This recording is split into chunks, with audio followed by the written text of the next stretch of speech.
Caledonian elixir.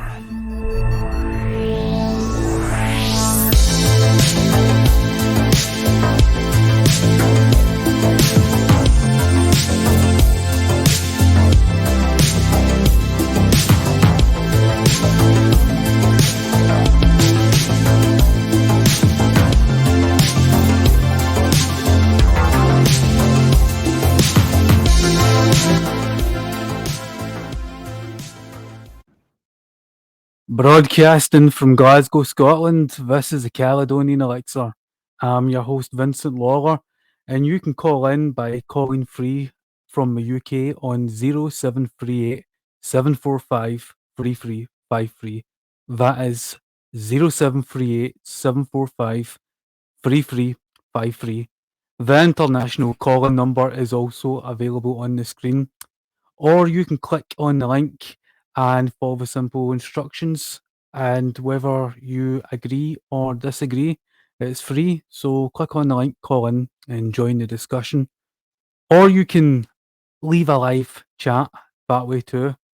And we are broadcasting live right now to Facebook, YouTube, X, and Rumble, I believe. So, to everyone finding us for the first time, we're a burgeoning podcast call-in show covering everything from politics to the paranormal, uncensored and told with wit and true grit, taking calls and guests. Now, today we have a guest, James Hake, who hosts a live-in podcast call-in show called The Hake Report. He's also a producer for the Jesse Lee Peterson show. Amazing. Hake's show focuses on news, politics, and religion. And as there's a lot of news and politics that is coming out of the US right now that I want to get my head around, I thought he would be a good guest to bring on and have a discussion with. Plus, I'm a viewer of the JLP network myself. So, alas, could you bring on Hake? Vincent, can you hear me? Hi, James. How you doing? Doing well. Appreciate you. Hi. So how are you doing this ungodly hour? Doing fine. Yeah. What time is it over there? 1 a.m. now? Yeah, it's just about 1 a.m. And for all those who are listening over here, it's Tuesday morning, and in sunny California, where Hake is, I believe it's 7. It's 5 right now. It's 5. And the sun is still out, actually. Right. See, I've got a friend in California, and I've did shows with him, and I get the time zones wrong all the time. I think it's because New York is 2 or 3 hours behind you. Am I correct? Yeah, ahead of us. They're 3 hours ahead of us, New York is. See, Hake, that's because I've been up for 18 hours straight. I'm getting it all wrong. Right. So, first of all, I've noticed the disclaimer at the start of your show nowadays. So I would just like to know beforehand, are the views of Hake tonight on the Caledonian Elixir representative of Hake's actual views? I hope so, but I do disclaim them because sometimes I'm misunderstood, or I may say something that I don't actually. I come back later. I'm like, what was I thinking? So I suppose I do disclaim them, but I'll do my best to express what I actually think, as I tend to. Yeah. Well, I'd like to explore subjects where we both agree and disagree. And as I alluded to earlier in my intro, I've been a viewer of the Jesse Lee Peterson show for probably around 8, 9 years. And I've been a viewer of your show for a few years too. For my audience, could you just describe your show in a very general way? I was on Asmodor's show. I don't know if you're familiar with Asmodor. He was our resident historian for some time.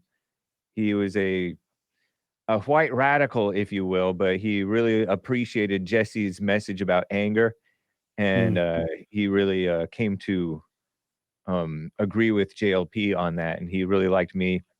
And he described my show as news from a Christian alpha male perspective, and it's American, of course. I don't know much really about history or geography or all that stuff, but I grew up a pretty standard millennial, Southern California guy, although I am white and Christian. So I'm a little bit more conservative than the Hispanics and Asians and definitely the blacks around here. And so I came across JLP and realized that politics is just about right and wrong. It isn't personal. It isn't something to get all up in your ego about. Mhm. And so that's how I view. That's what my show is about: is politics, religion, uh, relationships, a little bit, people, how people think. So that's what I like about. Nice, nice. Yeah. By the way, just in case you're wondering why I'm wearing the sunglasses at this hour of the night, I have one of these halo lights that are beaming directly onto my face and they're straining my eyes. So I'm wearing glasses not for aesthetics, rather for comfort. So, just in Fair case you're enough. wondering. I actually So haven't questioned it. I'm used to seeing different hosts and people and personalities wear sunglasses, so it didn't occur to me actually. you have a guest, Third Rail with Omar, who regularly Yep. comes on. Yeah. Now, you're knee deep in it over there, in that every day or almost every day you're taking callers and you're commenting on political and social issues. And one issue that is practically big everywhere is the allegations regarding the Epstein files. And I heard your conversation last week with Omar, and I like that guy, and I found that interesting. But before I get to my question, could you just roll on video 3 for me?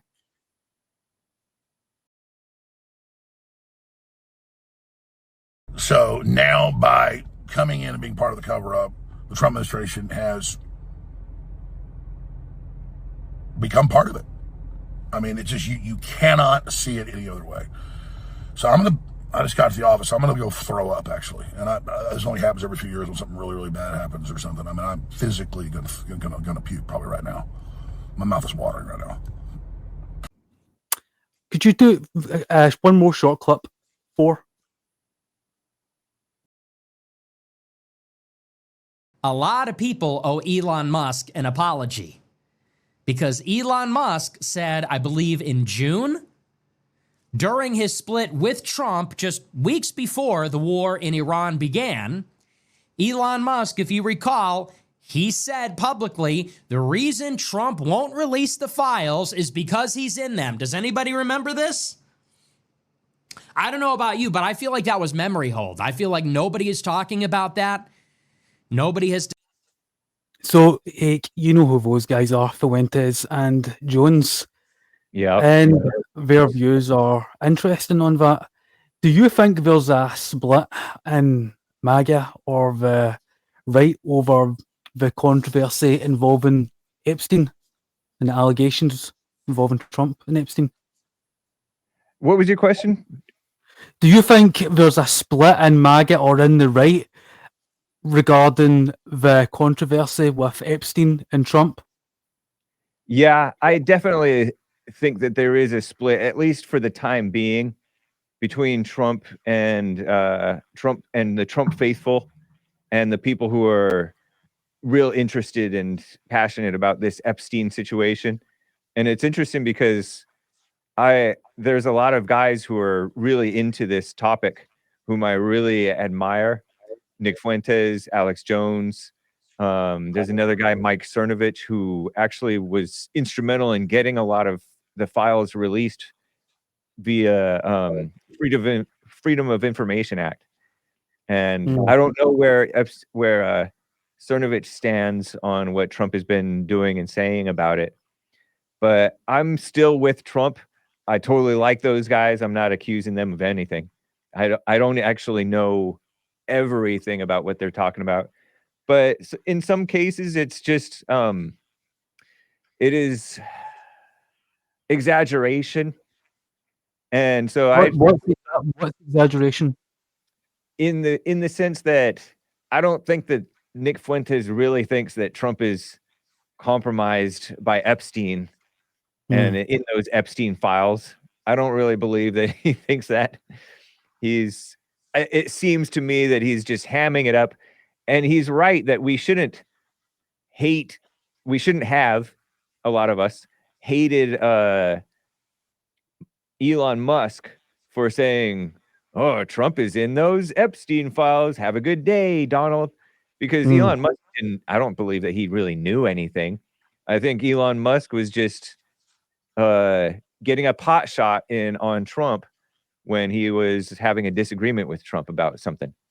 It seemed like Elon Musk didn't want Trump to do anything with the budget, and Trump was doing something with the budget that he didn't like with the Doge. So what I'm aware of is that Alex Acosta, the former Labour Secretary under Trump, who alleged that Epstein was intelligence, and then you have Stephen Hoffenberg, who is serving an 18-year sentence over a $450 million Ponzi scheme. Now, in an article published by Rolling Stones, this guy Hoffenberg, Epstein's former partner, claimed that Epstein, ran in intelligence circles. And then there's the Maxwell family connection angle. And just, to highlight how important, say, Robert Maxwell is in this and how his relationship to Mossad is quite obvious to people who are well informed in this. But in Maxwell's funeral, the former Israeli intelligence head was present, and so was the former Israeli Prime Minister Yitzhak Shamir. They both attended. Now, when you've got guys like that eulogizing you at your funeral, you're obviously connected, and that's not even mentioning. I think it was the Wall Street Journal's recently reporting that Trump was in the Epstein files, and strangely, Trump, he didn't sue or anything, which really gets me thinking there must be something to that. So with all that said, with all those connections or those implications there, does that bother you that Trump is connected with Epstein in some way? Not at all, because Epstein was a rubbing elbows with rich and powerful people type of a guy. He was a billionaire, I believe. He bought that island, that little St. James Island in the Caribbean. And he was a big-time Democrat donor and Harvard University donor. And he was taking pictures with everybody and friendly with everybody. You know how Jewish people are. I don't know if you know Jewish people, but I've gotten to know a bunch of Jewish people. And they're just very, no matter whether they're on the big scale or just businessmen over here, they are very glad-handing, making connections with people. And so that during that conversation with Omar last week, you had a caller, and the caller said even if Trump's name was on the Epstein file list, he would still vote for him again. I think you said you would too. Am I right there? You would vote. Yeah. Right. Yep.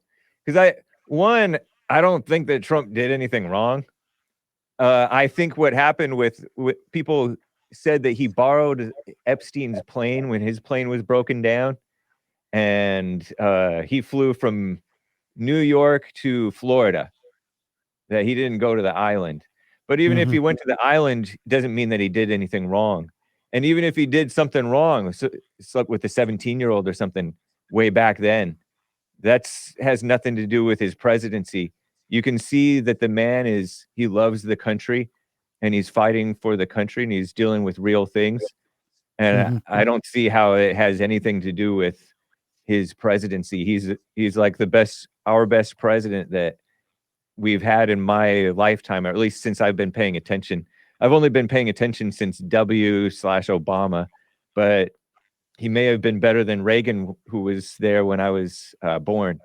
So I do agree that most of my friends too were swept up in that over here, and most people I know support Donald Trump. And I felt nothing when Bush was elected. I felt nothing when Obama was elected. I felt nothing was when Clinton was elected, but I really did want Donald Trump to be Nice. elected and re-elected because I felt that he was holding truth to power, and he was basically calling it how it is. And Yeah. especially when he was shot in Pennsylvania, that was a powerful moment with the American flag billowing in the background and him raising his fist with blood trickling down his face. That was a powerful cinematic, image, and it will live in history. So I'm pleased that he is president and not Kamala or Biden. But Yeah. I'm concerned if he is on the flight list. I have to admit, because if that is the case, there is always a possibility that there is a level of maybe I don't know if I want to say blackmail, but there's a possibility of it. And it is what it is. And I don't have any hopes that it will be exposed, the flight list. I don't think the DOJ over there or any outfit of government will release the Epstein flight list. I don't think it's going to happen. But I think you're probably right about that. There is a lot that is already out there, and if you look at the work of there's this journalist who's really not impressed with the theory that there was widespread. He thinks he's open to the possibility, but he doesn't really think that there's a lot of evidence to support the notion that it's a widespread child sex / blackmail ring. I could give you the guy's name, but I don't want to promote it without your permission. But well, you can put the name out there if you want. Michael Tracy, Tracey, Michael Tracy. He's a bit of an anti-war guy. He's not too impressed with Trump. He doesn't like Trump that much, but he's kind of an even keel type of a guy. It's interesting. I think of him as an American journalist. He's not Jewish, so he's not like off the deep end liberal, but he is pretty liberal. He's anti-war. He was like kind of for Bernie for a while, but he's just throughout his history as a journalist, since I've known him, he debunked the Russiagate thing. Of course, he was early on that, and he sort of debunked the Me Too type of stuff a little bit. And I see, based on him and based on other people's behavior, that this is kind of a Me Too type of a thing. That's how the media is treating it. You guys are talking about blackmail, and our government is maybe under the influence of. You seem to be thinking Mossad or somebody or Israel. Yeah, I mean, I'm a big viewer of Alex Jones' show and the whole InfoWars organization, like Owen Scheuer and get those kind of guys. They've been harking on about Epstein for years and going on about the Mossad angle or this Central Intelligence Agency, how it was a big blackmail thing, and I feel like it's more than as what you alluded to. I don't think it's really feminism or anything to do with that. I think it's more about putting a spotlight on the elites and the corruption and the degeneracy, and I think that's what's really concerning in regards to Trump, because Trump was the one who was apparently calling out the swamp, calling out the elite, and if he's actually knee deep in shit himself, then that's bad for everyone, because he was supposed to be the one who was fighting against that, so to speak. And if he's implicated in it, then who do you turn to? That's the thing. They call it the uniparty, don't they? How the Democrats and Republicans, they've got the big donors behind them. And Donald Trump was someone different. He wasn't a everyday politician. He was from the business world, and he was coming in to shake things up and, change it. And if his name is on the Epstein flight list, to me, it is concerning, and I think it's disappointing for everyone. But as you said, what do you do? Do you turn to Kamala Harris? Do you turn to Joe Biden? I mean, those people were brain dead. They were puppets. I honestly don't see. I don't even see how you guys think that he could be on that list. I don't see how. like we don't even know that a list exists. They say, oh, there is no client list. And so if somebody went on a flight to over there, that it doesn't mean that they did anything with illegal. yeah. What's that?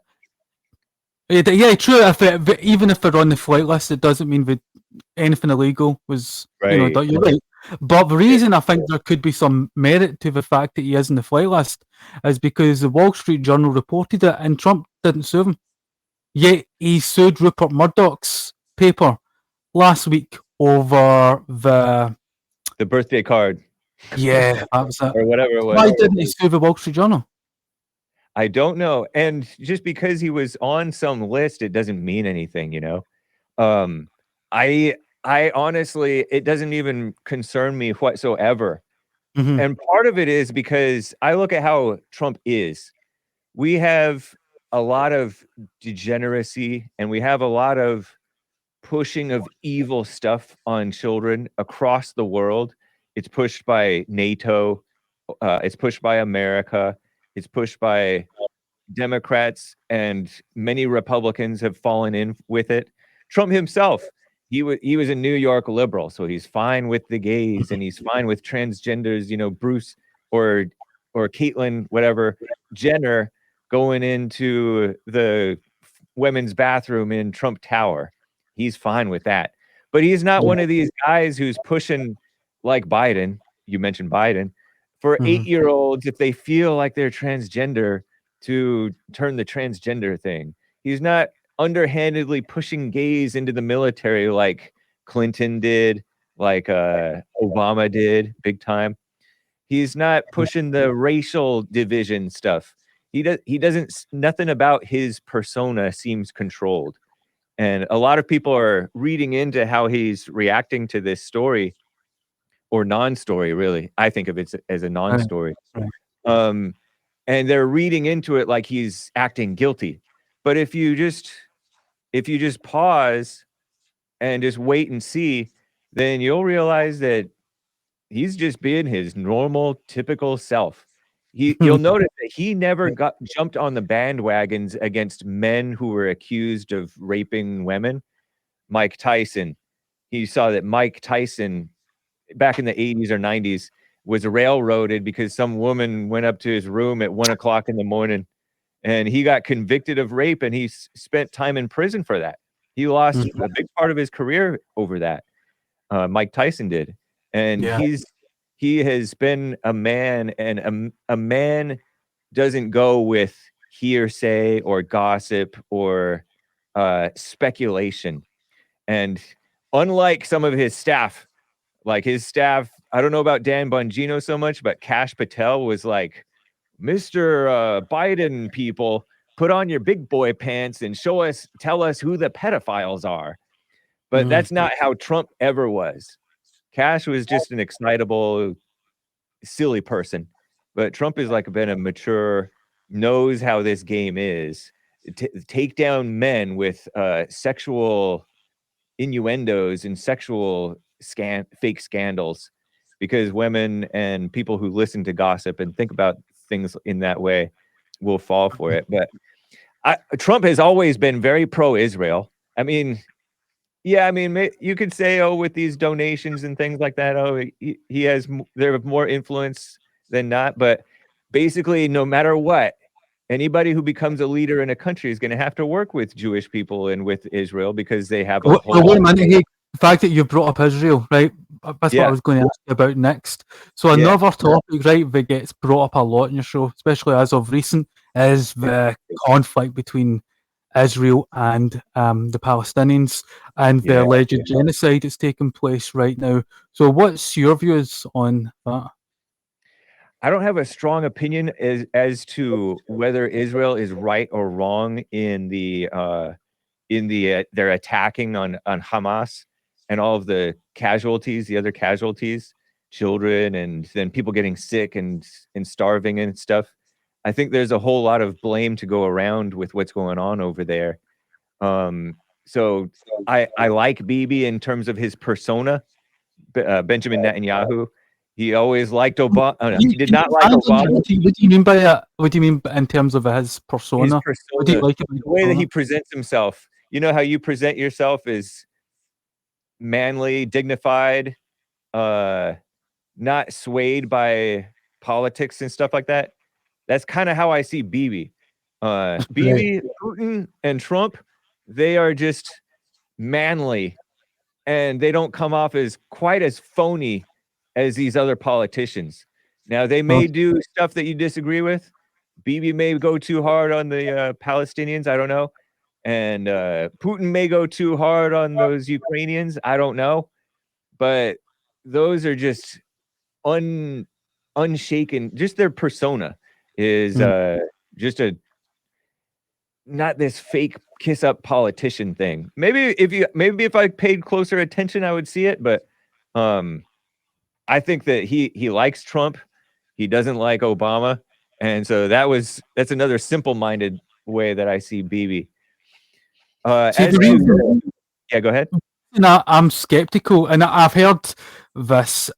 You've got a lot of callers that have different views on this, and the reason I'm skeptical that it's just a war between Hamas and the IDF is that, or that there's just but I think it could potentially actually be a genocide.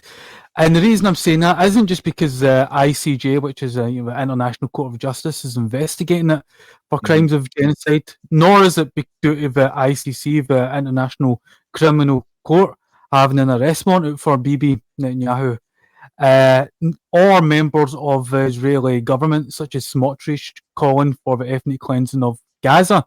But it's rather when I hear, say, reported from organisations like Oxfam that the IDF are targeting wells, water sites, sanitation, desalination plants. And as you know, desalination plants are responsible for removing salt out of the water so it's drinkable. Or when we blockade food for over 70 days. And when the World Health Organization have came out and said that 95% of all hospitals are either destroyed or damaged. And to me, or one more thing, that over 85% of all structures have been leveled. So to me, if it's a war between the IDF and Hamas, why is the IDF leveling all the civilian infrastructure? I don't know. I don't know if they are purposely doing that in order to just get rid of all of the Palestinians, or either drive them out or kill them or whatever, and then just take over that place because it's been destroyed. That would be a whole lot more convenient for Israel, you can imagine, because those people being there has been a problem for them for a long time because they've just had problems, and then generations and generations of problems. It's like a feud between like the Hatfields and the McCoys here in America. It got to where they didn't even know why they were fighting. They were just fighting. And over there, they have their reasons why they're fighting. So I can imagine that it would be very tempting, and some may want to do it, like ethnically cleanse that area, just put them away. And I know you don't like using those words. I know you don't like using the genocide word, and I know why you don't like using the genocide word. I know there are certain words that you think are buzzwords, so to speak. To me, I'm Scottish, British, I'm European, and you're American, and so I don't have affiliation to Israel or the Palestinians. But there is no war in the modern day where the military destroyed anywhere near as much as 85% of the civilian infrastructure. And to me, it looks to me as if we're trying to ethnically cleanse the population.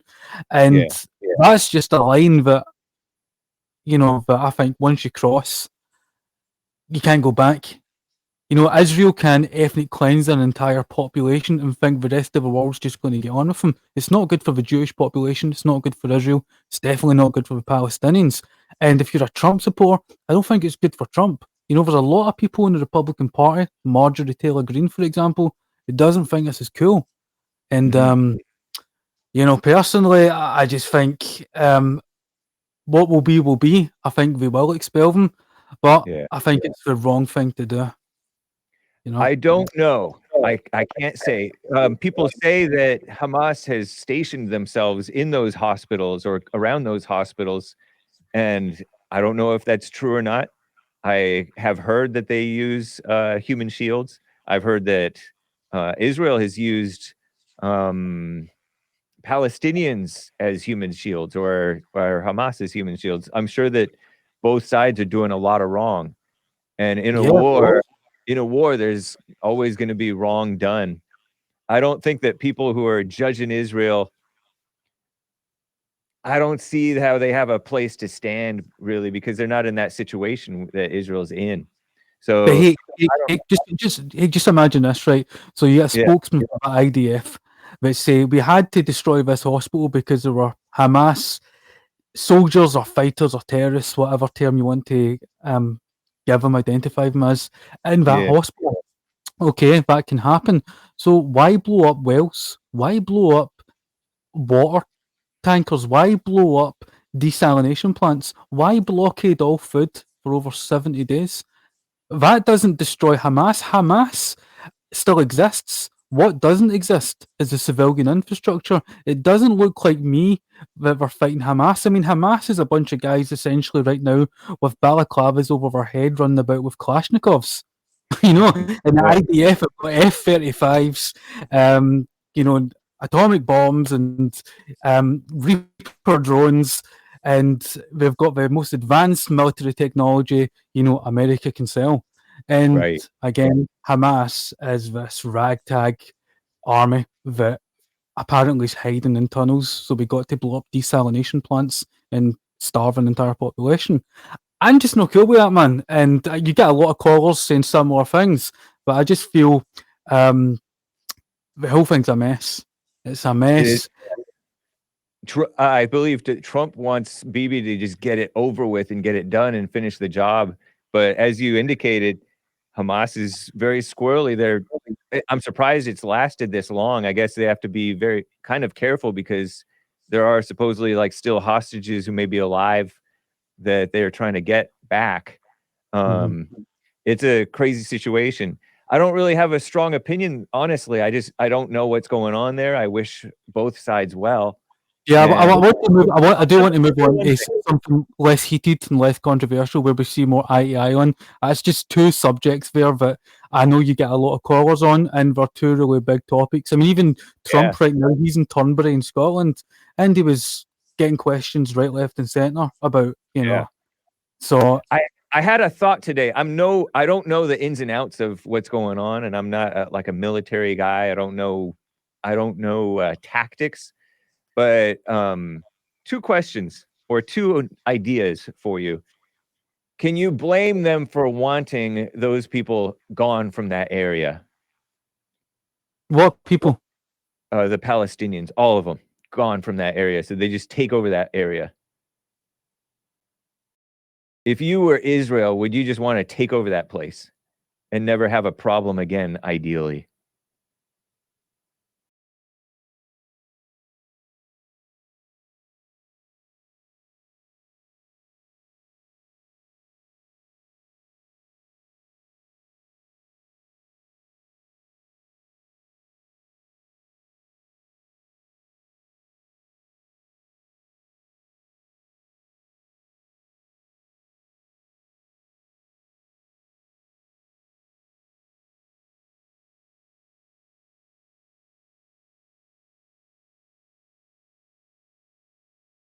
You still there?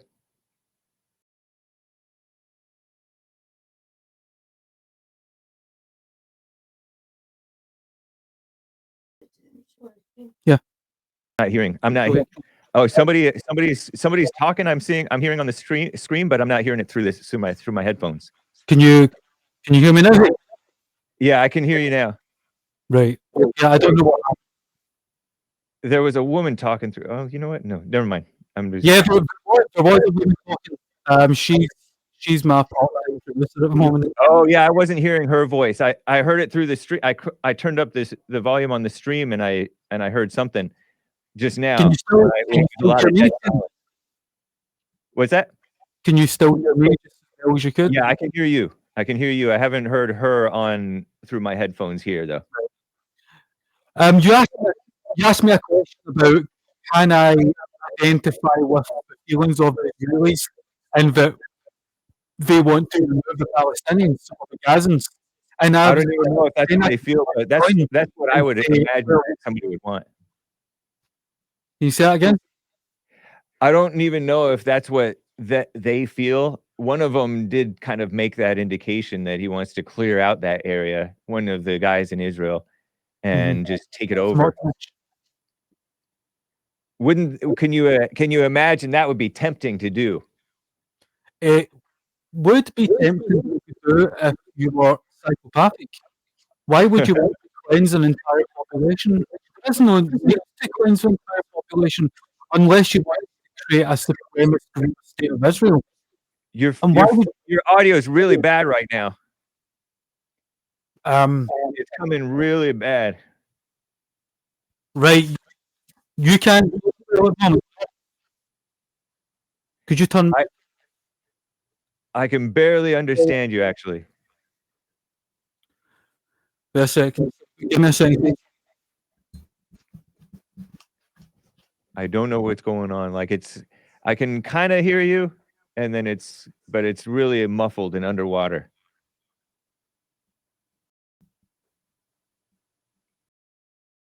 Hey, give me one more minute.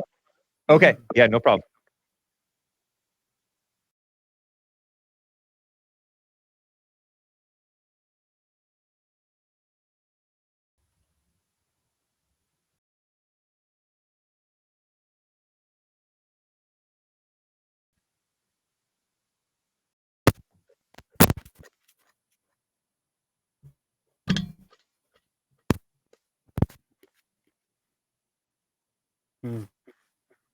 Is that changing?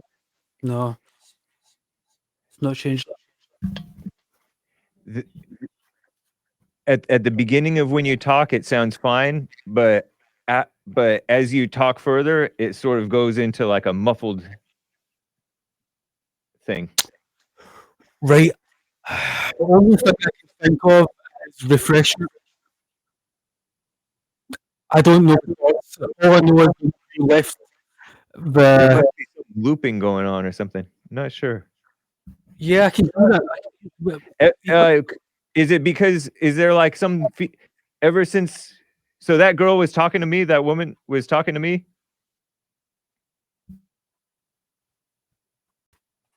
Hey, can you hear me? I can hear you. You sound a little bit far away. Is that better? Yeah, that's back to normal. That's perfect. Right, I sorted that out. There was another window that appeared, so there were two. Oh, okay. Playing at the same time. I don't know why. Okay. Sorry.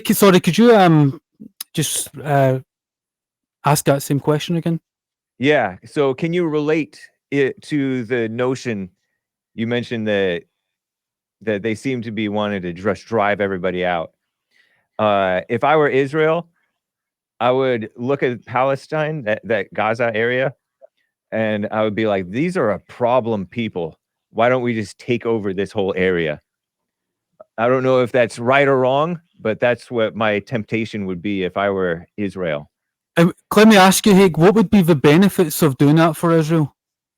So that you don't have a problem with those people anymore. Because they've had those people firing rockets at them all the time, and you have to like babysit them and feed them water and all that stuff. Like they're kind of having to keep them as like a second-class citizen subset and a whole bunch, and most of them just hate them, and they hate each other.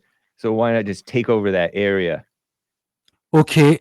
Now, as you know, Israel is surrounded by its Arab neighbours. There's a lot more Arabs and Muslims in the Middle East than Israelis. Palestinians too. The Palestinians outnumber them. So if, for example, Israel was to expel the Palestinians into the Sinai Desert and get rid of them, how do you feel Israel's neighbours would feel or respond to that? It would be a tough PR battle, which is what they're experiencing right now.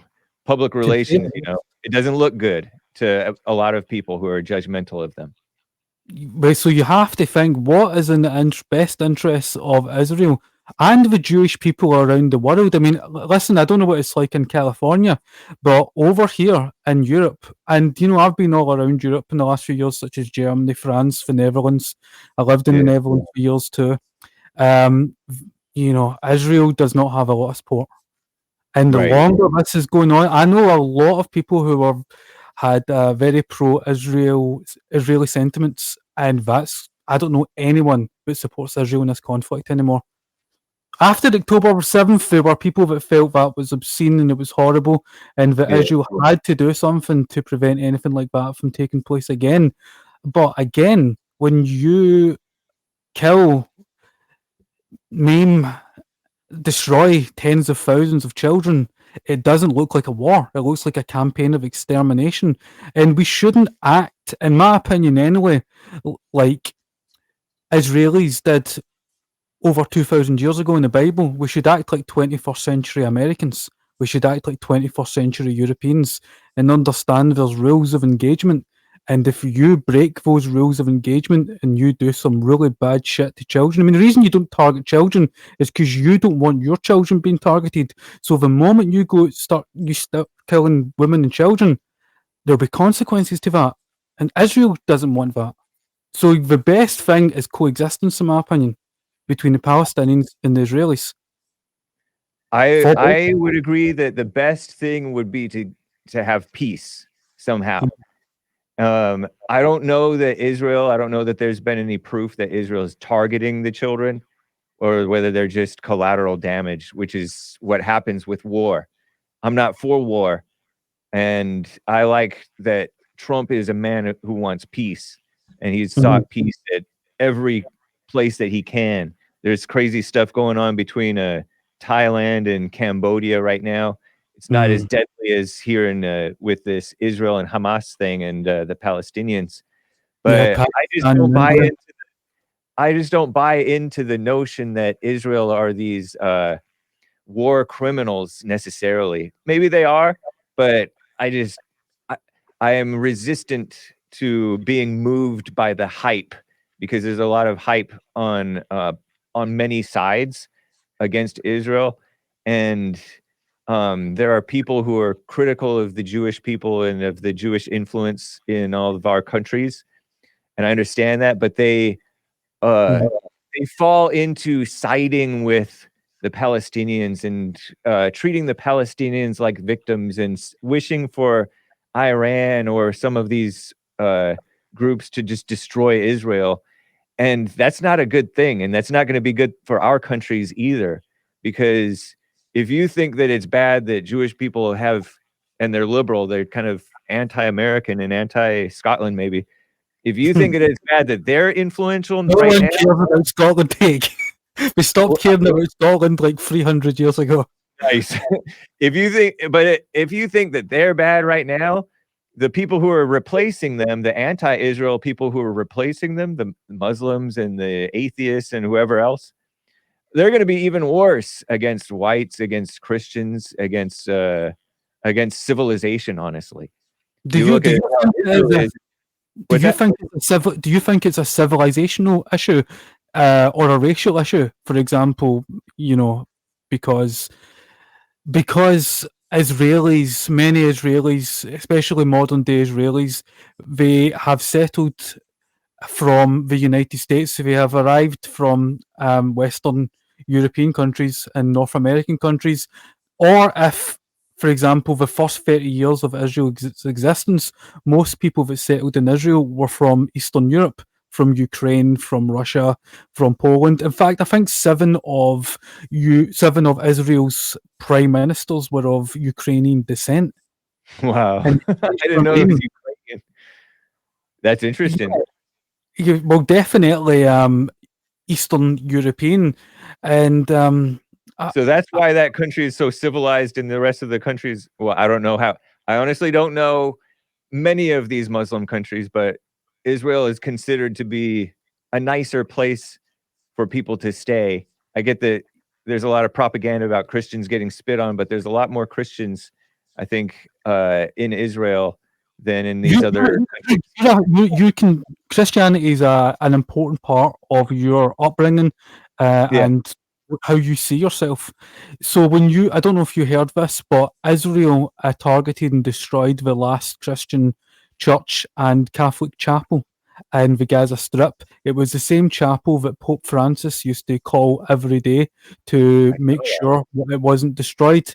Israel in the last couple of weeks have targeted and destroyed that chapel. To me, well, according to what I heard, I think Bibi mentioned that it was an errant munition. It wasn't targeted, but it may have been targeted, or maybe it was an accident. But I don't really have an attachment to that. What do you say about that? well, I don't know how Israel, with the precision and the technology that they have and had, for example, they were capable of putting explosives in the pagers of every member of Hezbollah and detonating them in Lebanon and targeting apparently the military chiefs of the Iranian government. Yet they keep on making these mistakes of dropping bombs in churches and hospitals and chapels. I don't get it. One minute you're the best military in the Middle East, the next minute you can't help it but drop bombs on churches. I don't know. It could be. There's a whole lot of possible explanations to that. I think that it could be the leadership saying secretly to do it. It could be guys who hate Christians who are in the military over there, because there are a lot of Christian haters everywhere, right? In the Israeli military doing it. It could be, in Vietnam, when Americans were in Vietnam, there were sometimes stories, perhaps, of American young men just going crazy on innocent families and children and women and just killing them all, and just because gone crazy with the war. So it was the British during the Boer War that invented the concentration camp that is synonymous with the Third Reich, but it is the British Empire that invented it. Yeah. So anything is possible. I'm not taking that away. So I don't really have. I'll tell you one thing about the Palestinian Christians. I don't know of any that are like. I don't know of many, but the ones that I do know of tend to be like anti-white, anti-Christian, anti-Christian Christians. They come over here. There's a Palestinian Christian who this Muslim socialist who's trying to be mayor of New York endorsed for some position, and he's just this social justice guy. So I don't know what the quality of these Christians are. It's not that I don't want them killed, but I don't think of them as necessarily my Christian brothers. I wish all people well. I don't want them getting themselves killed or getting killed or killing each other. But I just don't really have an attachment to, they killed this. I mean, they bombed this church. That whole area is bombed out. What's good is a church in a bombed out area, you know? You know what I mean? Sure, but a church is supposed to be a sacred place. And, a place you wouldn't... So same with a mosque or a temple, you're not supposed to target these places. They're supposed to be locations where you can seek refuge. And again, I'm not... Although not from ICE. ICE should be able to go into these churches and deport the people hiding in our churches. But that's a separate question. There's definitely a religious Christian theme, not just in your show, but the Jesse Lee Peterson show.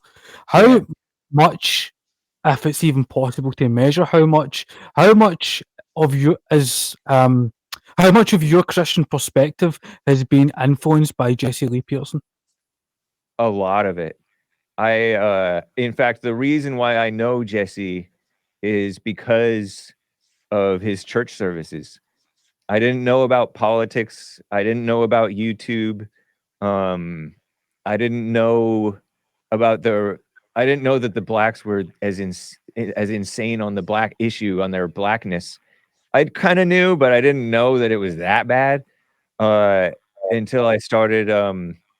And I didn't know that black on white crime was as bad as it is until I started coming to Jesse's church and listening to his radio show. So in 2007, I started coming to this church because I liked the message of, yes, you are as bad as you think, you know? Yes, you are responsible. Yes, you can have perfect peace. Yes, you can repent and turn your life around and be right and have heaven on earth.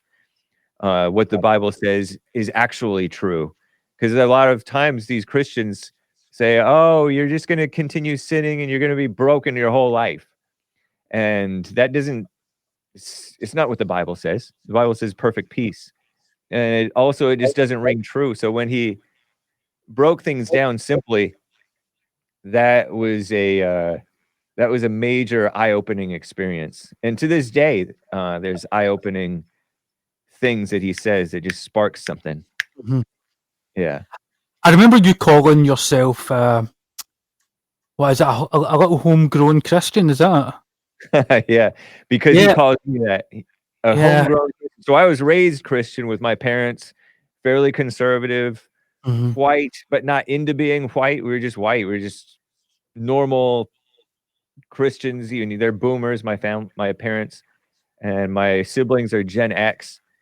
And so we were just kind of products of our environment, but still sort of raised to be kind of serious about being Christian. Yeah, I remember you going into how the sort of media that you would listen to, watch, get into was shaped by your Christianity. But if it wasn't Christian, you wouldn't, watch it. I was big time, for the first... And you play some really crazy music, or you used to during your shows. Yeah, I started getting copyright takedowns on Spotify, so I quit doing it, but I would play Christian music from my high school days and earlier and later. And so for the first 2-3 decades of my life, 2 decades definitely, I listened almost exclusively to Christian music. Sometimes I would listen to my friends' rap stuff and rock and roll and whatever, but it was Christian music, Christian this, Christian that. And yet I was sort of on my own, off on my own. I wasn't with the church crowd, so I didn't have a whole group of friends who were Christian. They were just normal people. But I was into this Christian stuff. So did you feel alienated from the rest of your social group because there was such a Christian focus or emphasis in your life? A little bit, but not really. There was only one moment that I can think of that I alienated myself from my friends, and or at least one of my friends, and it was because he stole something from a store where he worked, and I happened to find out about it, and I don't know what I was doing talking to my mother about it, but I somehow mentioned it to her, and she put on this guilt thing on me where if you hang around him, you can be influenced by him. And so I started taking on my mother's Christianity as opposed to just living my life. And that was one time that I alienated for at least a short time, maybe a year or so, a friend of mine who was a thief.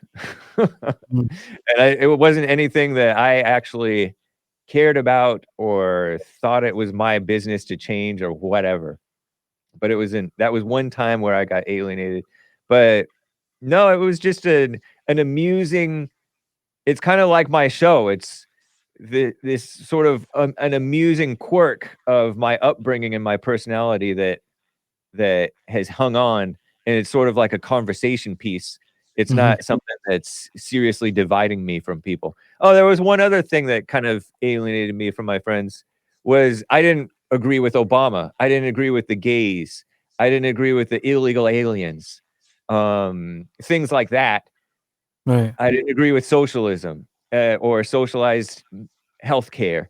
So those things, because I got overly thinking up in my ego, thinking it was important, fighting with people about it, that did alienate me from my friends big time, because I started posting on Facebook and fighting with them. And when you post stuff on social media, it comes off so much harsher. So that did alienate me from my friends a bit. Now, I'm not going to ask you to speak for Jesse Lee Peterson, but I just want to know if I understand the core of his philosophy correctly. So there are three main points from what I understand, and that is that there's a spiritual order, and that's Christ over man, man over woman, and women over children, right? The Yes, second one is that all thoughts are lies all the time. And lastly, that you have to practice a silent prayer. I've got that correct, haven't I? that's pretty good. One thing that I don't know if you mentioned was that anger is evil. Mhm. Emotions are evil. The ego, the self that we identify with, that Mhm. you identify with, that I identify with, I call the live chat the snake pit, the commenters Mhm. identify with, that's evil, that judgment, that seeking after many schemes that man does and women do is evil. And that goes sort of along with the all thoughts are lies thing. But yeah, that's one issue that's very important and central, that's the sin in us, that evil identity that we identify with. The And silent prayer, I think, and not over identifying with thoughts really has helped me. And it helps in order to create a more peaceful state of mind.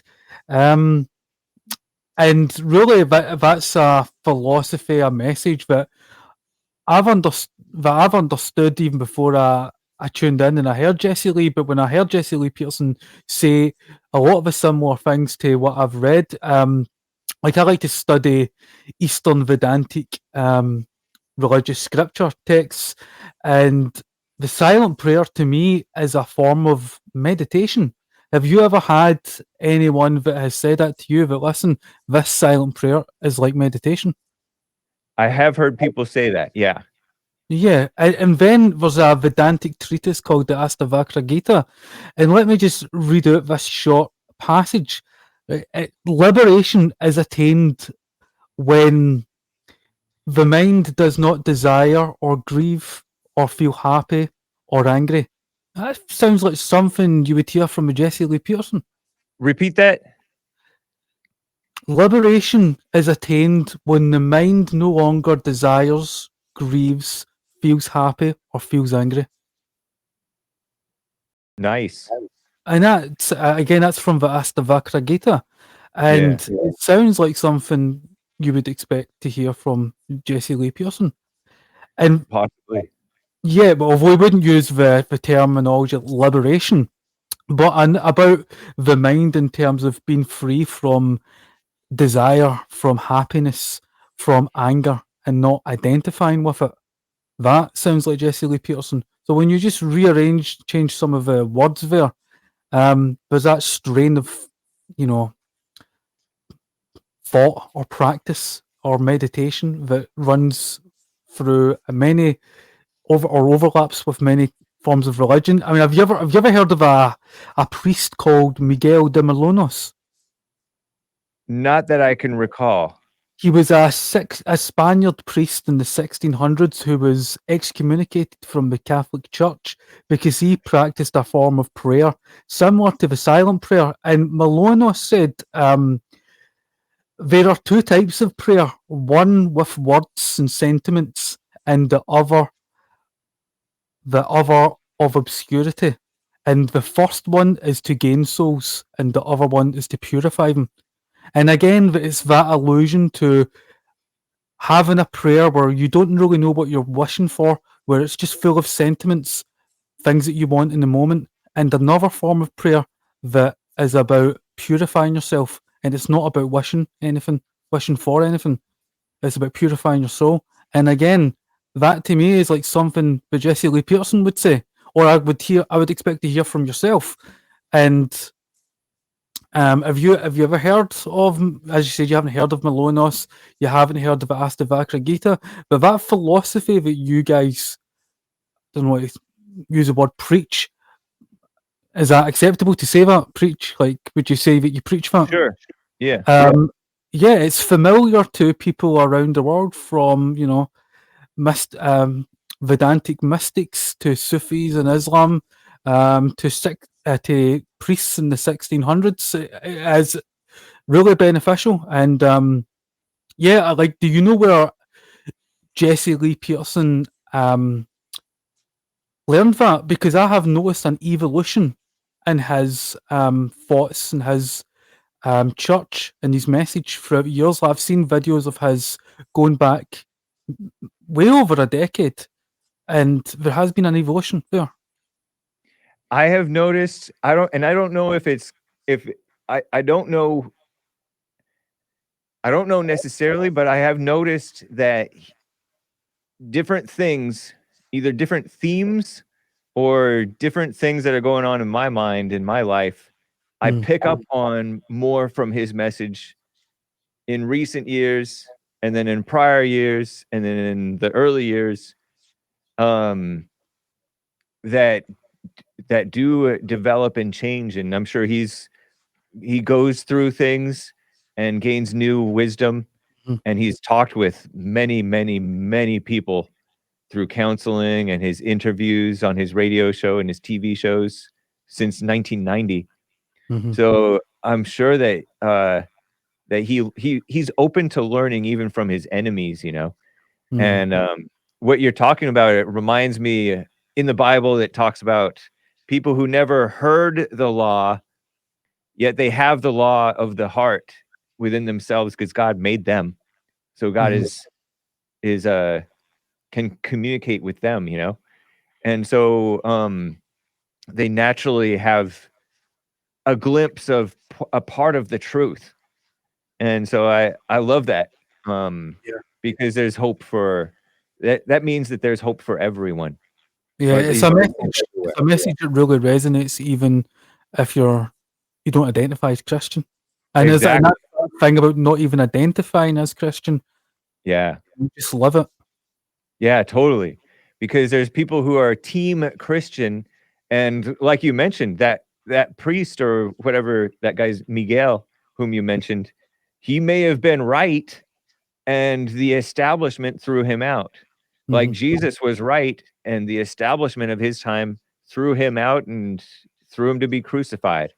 And part of the reason the establishment did it is because they were judgmental. They were caught up in this team Pharisees or team Christian, and they were up on their high horse judging.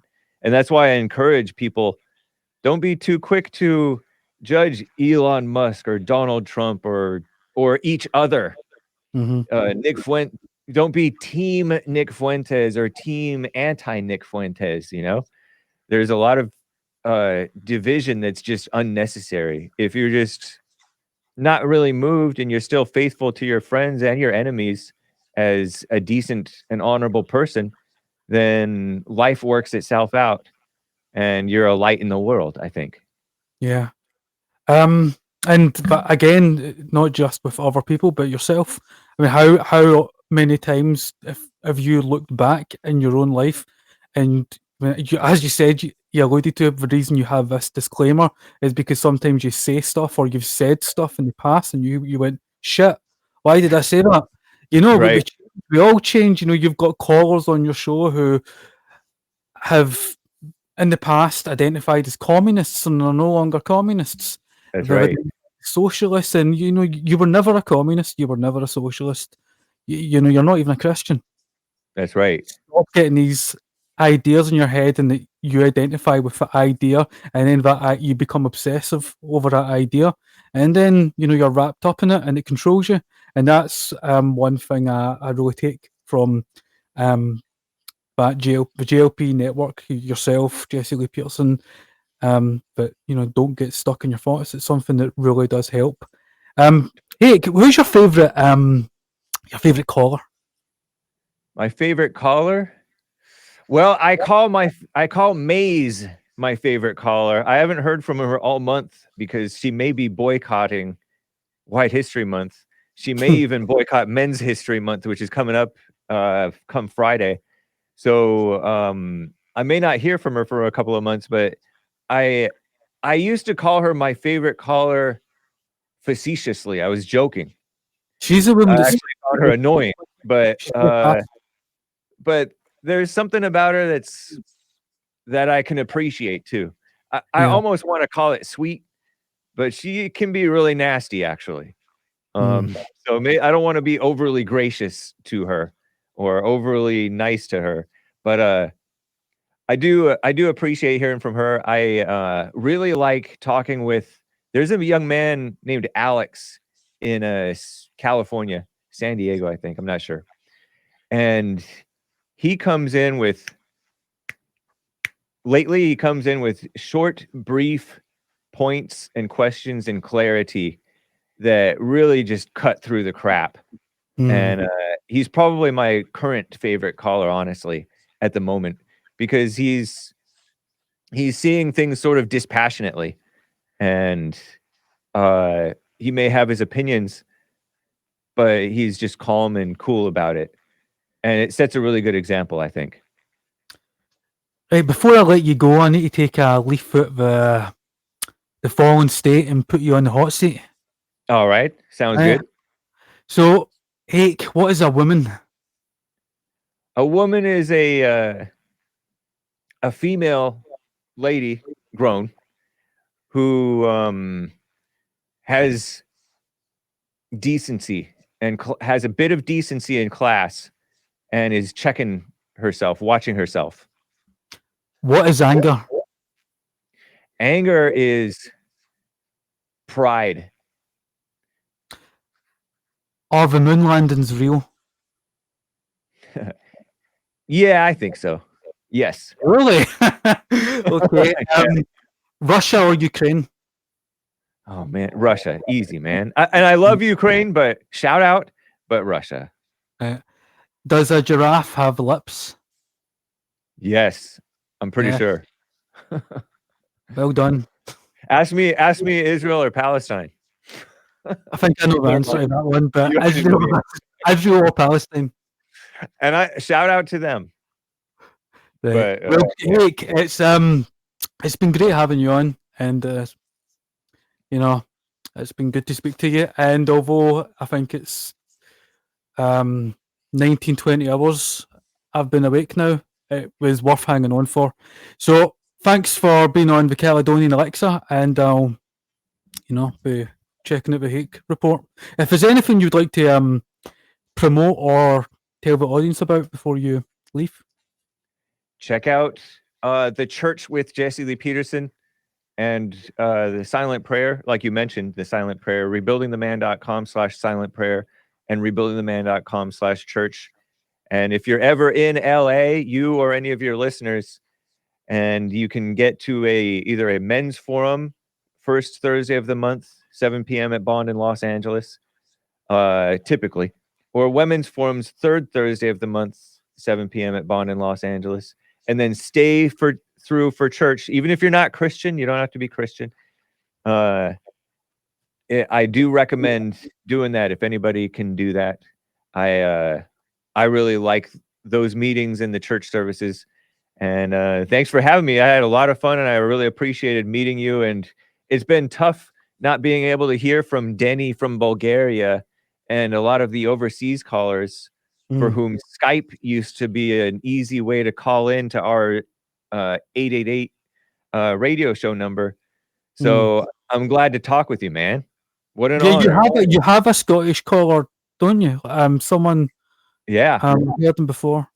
His name is left me, but I'm blanking on his name as well, but he was a regular, and now I can't really hear from him anymore unless he calls for. I think you have to pay international minutes or pay a Zoom. There's something called Zoom phone. But if you ever figure out a way for people to do it easily or cheaply, let me know. And if you ever can call in, you're welcome to. And I'm part Scottish myself, actually. My grandmother on my mother's side was Scottish, I think. Yeah, but you've said something about the Irish not being really white. What was that? What was your reason behind that? In America, the Irish come over here and they're Catholic. Meanwhile, the rest of America is normal Christian, which is to say Protestant. We're normal Christian. And so, and also the Irish, those who came over here were more prone to being drinking and doing a crime. And so they're kind of like the Italian in that they're criminal, they're drunk, and they're Catholic. Whereas, and so they have an identity with being Irish or being Italian. Whereas normal whites in America, we don't really have an identity with, oh, I'm Scottish or, oh, I'm English. No, we're just American. But they have a distinct identity as themselves. And so I hold them at arm's length as being white enough to be hated. So I embrace them because I embrace the hated people. That's partly why I like Jews so much.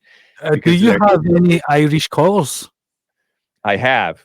In fact, the former communists, I think one of the former communists is Irish. And I don't know if I've heard from people from Ireland specifically. It's been a while, if so. But no, I jokingly say Irish are not necessarily white, but they're white. Yeah. There's been so much blood mixing in the British Isles. Yeah. The Scottish and Irish are basically one people now. I agree. I'm half Irish, half Scottish myself. So it's our culture is so similar. The Celtic culture, it's you go down south and you've got Anglo-Saxon culture. In fact, you go down south, it's just a melting pot of Asians, Chinese, but London, it's not Caucasian. It's majority, Asian and East Asian. So Scotland is still predominantly Caucasian, but it is a mix between the Irish and,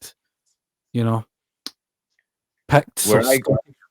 My parents grew up in the same area that I grew up in, and when they grew up, it was mostly white and Hispanic. By the time I grew up, it was mostly Hispanic and Asian, and the white was the minority. So I didn't mind when I was a kid because I just was friends with whoever I grew up with. But I do see that the values are not normal, decent freedom values. The whites tend to have that freedom values thing and more civilized thing. And those people are more subject to anti-white and anti-freedom propaganda. And even our younger generations of the whites are subject to it. So it is a big shame what's going on to many parts of the world, but it's just reality. And well, there's what you're saying there. I mean, there's that ghettoization of Europe, including the UK. So you go to a place like the Netherlands, and you get the native Dutch, but the other two big communities there are the Moroccan community and the Turkish community, and they all fight. And I lived in a Moroccan community, and because I was white and I lived with 3 other Dutch girls, my girlfriend was Dutch at the time. So, I got a lot of hate or I was liked by the community. It's the same thing with Germany. There's got a large Turkish community, a large Moroccan community. And as I was saying earlier, in Scotland and in Britain, you've got the Indian community and the Pakistani community. It's all broken up. It's ghettos now. And, there's no escaping it apart unless you go to Russia, where it's like just Russians. Yeah, the best thing you can do is just like what JLP talks about, overcome anger so that you can get on with the world, the outside other people in the world as best you can, and deal with it without bringing more trouble on yourself than is necessary. Because the powers that be lick their chops when they see a white man get angry and get himself in trouble because of the injustices that they're doing to the white people and to people in general. And So you should really look into, like, I don't know if you've heard of the Tavistock Clinic, but the Tavistock Clinic, back in the early 20th century, they really worked on creating new forms of social groups that you could divide society down the lines of, say, race, sex, and gender. And I know that's a big fault line in the United States, because you've got a large black community and Hispanic community. But I'm like you, man. I don't like to identify with my race, and that I feel antagonistic or have any negative sentiments or feelings towards any other group because they look differently. Because I mean, it's like shit. They can't help how they were born, and neither can we. So what's the point of identifying? Exactly. And that is so white of you, honestly. I was thinking about how you were reading the Vedic scriptures that you were talking about, which is India, I believe. And so that is a white thing to be able to appreciate and accept truth or wisdom or value from other people from other places, and to explore and stuff like that, and to judge based on character rather than whatever, or just just be decent. And so shout out to the whites. That's nice. I like that. Well, anyway, Hake, it's been good having you on. Good to be on, man. I appreciate that. Yeah, I'll catch you later, buddy. Right? All right. Take care, man. Take care.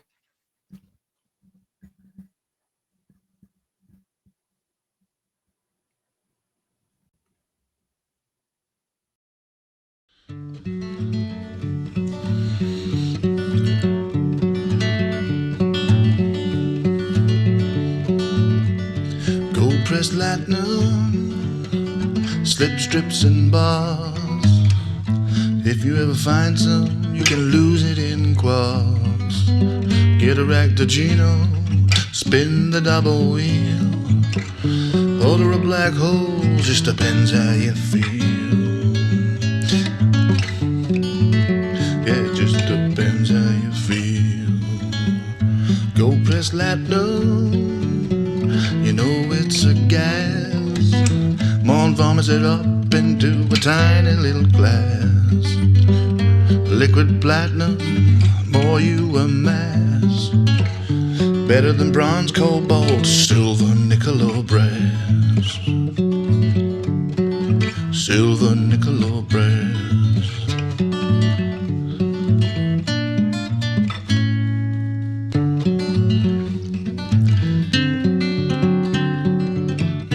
Living in a high society, living on station. Part of the alliance, the United Federation. Picking up the pieces from the Cardi occupation. You could be a Klingon with a genetic mutation, a symbiont Andorian, a tortured Irish curly-haired Caucasian. Waiting on the holosuite, playing a game of space dogs. Really matters not. Everyone is welcome in quarks. Yes, everyone is welcome in quarks.